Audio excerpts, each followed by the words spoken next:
Welcome along to the show and to our NBL wrap, and it's all good news for the zero-fee Southland Sharks after they defeated the Canterbury Rams at the weekend. It means the Sharks, Saints and Giants will be joining the Hawks in the NBL Final Four. Due to all these results you see in front of you, all three teams each had 10 wins. That meant that both the Pistons and the Nuggets needed to win the remainder of their games to have any chance. Unfortunately, it was not to be, as the Pistons suffered an 85-74 loss to the Jets and the Nuggets lost to the Canterbury Rams in their second game of the weekend in a 90-87 overtime thriller. Let's hear from the Sharks about that victory that's got them through to the finals where they can defend their trophy. We started off well. We set a good tone, and that starting group set a good tone for the game and played really well.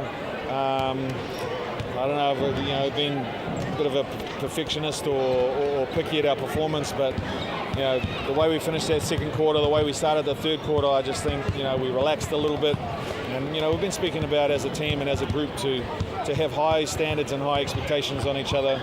No matter what the score says, no matter what our record is, we expect to play a certain way, and when we don't live up to our own expectations and standards, that's a little bit disappointing. But overall, really happy with the win. Guys came in and played big minutes and contributed well, and happy we got to tick that one off. And you seem to be forcing them into long-range shooting, sort of desperation at stages there. Yeah, it was definitely a part of our plan. They're missing a really quality import in Dandridge, who's a really good shooter.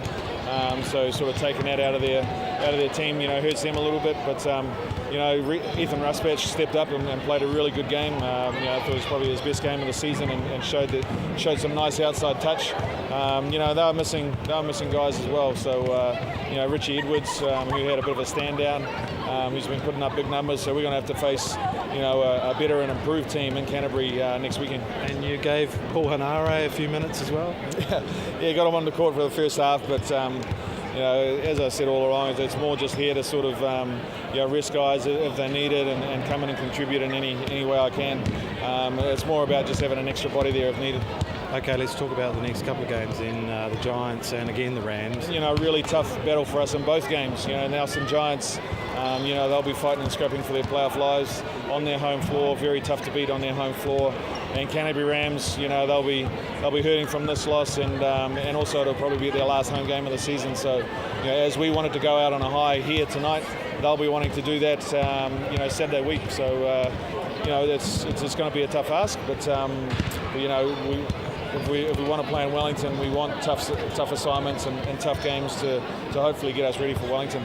We came up against a team that was playing for their playoff lives, and they came out, hit some great shots to begin the game. Brian Conklin didn't miss to begin with, and that's a big hole to come back with. I thought we really competed well in the second half, and matched the physicality a wee bit. The Sharks just beat us up in the first half, and I think we matched that a wee bit more in the second half. Yeah, it did look like you came back a bit, but there's always seemed to be that sort of 18, 20-point gap. Yeah, you're playing a good side who've got a lot of offensive weapons, and they knew how to hold that lead. I thought we made a couple of little runs, but Braswell would hit a shot or Conklin would make a big play. So great to have the Rams back in the competition. Yeah, it is. I mean, it's been a huge thing for our community. We've had a lot of stuff taken away from us over the last few years, so being able to bring some things back's been great. So, we're here to stay, and we're only going to keep getting better. And it's exciting to be able to come down and play in these venues and bring a Canterbury side around the country. You come up against veteran sides with people like Luke Martin and the way he's playing. Since the changes in the roster, Luke Martin has shown why he was an ANBL player. And is there anyone on the side, the Rams, that surprised you this season? The guy that I really take my hat off to is Ethan Ruspatch, and the way he's developed his game as the years come. He's been prepared to work hard. He's been prepared to learn off the more established professional players around him, and really come after it. So, that's been really exciting to see that kind of development. But it's our first year back, and so it's a team thing, and it's what we've started to establish ourselves as trying to play a bit more defense. Although it might not look like it tonight, we know we made some huge strides in that area. I think the league is great right now. We've got seasoned veterans, we've got young up and coming players who they got big futures. Through one through to 1 through to 9 teams in this league, everyone can beat everyone to 10 teams. So, we've seen that happen in the last few weeks. So, you couldn't ask for more in the league than that.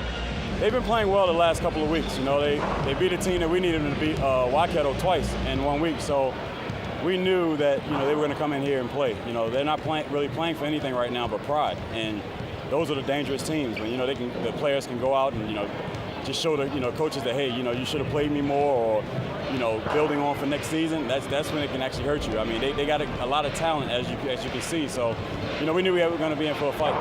Our plan was basically to attack him inside. We knew that Matt Rogers, I think his name is, he was the only big guy that they really had on paper. So with them missing a key player like guy Richie Edwards, we knew we could attack him inside. So our big guys, Ty and Brian, got off to a really good start, and we just went on from that, and that got us up 20. And we had a couple of lapses where we tried to focus on defense, and we really didn't do what we wanted to do. So we still need to build going into the finals and trying to get to the finals. Actually, we still need to build. But, we accomplished, we got a good win, 20 points. Well, the last couple of weeks have sort of proven the Sharks are vulnerable, aren't they? So that'll keep you on your toes. Is that good for the team, not to be coasting into the playoffs? Yeah, it's good. I mean, you never want to lose games, but for everything that we've been through this season, for us to add 2 new players, and you got to think our last 3 losses were on the road. So when you're going on the road, it's a different thing. Ty had never been on the road before. Pookie, he's played in the league, but he hasn't played in 3 years. So going on the road is going to be hard, and to lose to Otago by 3, lose to Waitakere by 3, and then lose in overtime to Hawke's Bay, we knew we were playing good basketball, but we just weren't winning at the end. And that comes along with chemistry, and we lost 3 players that we had a big bond with, and you add 2 new ones, and then Dan Peck's playing a lot, so our chemistry just needs to build a little bit. And the coach even put that guy Henare on for a few minutes tonight. Before he was playing, I was the heart and soul probably of the team. With him now coming in, he's probably the heart and soul. When he gets on, the crowd goes crazy. The players know that if the coach is going to come here and spend a lot of energy on the floor, they better expend a lot of energy, So it's great to have him playing. He's spending the energy, he's making plays, he's finishing, he's getting a lot of loose balls on the defensive end, and that's what we needed, We lost Shea Illy, who brought that impact off the bench, and now we're getting it from Paulie. How is the chemistry overall? You mentioned the rebuilding phase of new players. Is everything gelling now? It's getting there. I mean, that's why we have those lapses in games sometimes. Whereas you build a season with 3 players, and your go-to plays. You know what you can go to during a tough stretch. Now we bring 2 new players, Dan Peck, 3 new players. Dan's not new, but just this season, and we really don't know how to get those plays right now. We're still building on that. So those close games last week helped us. This week, we win by 20, so we really didn't have to use it. But next week against Nelson, next week in Canterbury, we're going to have to use that chemistry. It's building, so hopefully we'll get there next week. Canterbury, they got a lot of talent, even though they're outside of the top 4. So, we knew they were going to come out and play loose, and loose teams like that are real dangerous. So we wanted to come out and get off to a good start and hopefully kick all the way through. You personally be very pleased with your play at the moment. It seems that if it was possible, you've stepped up yet another gear.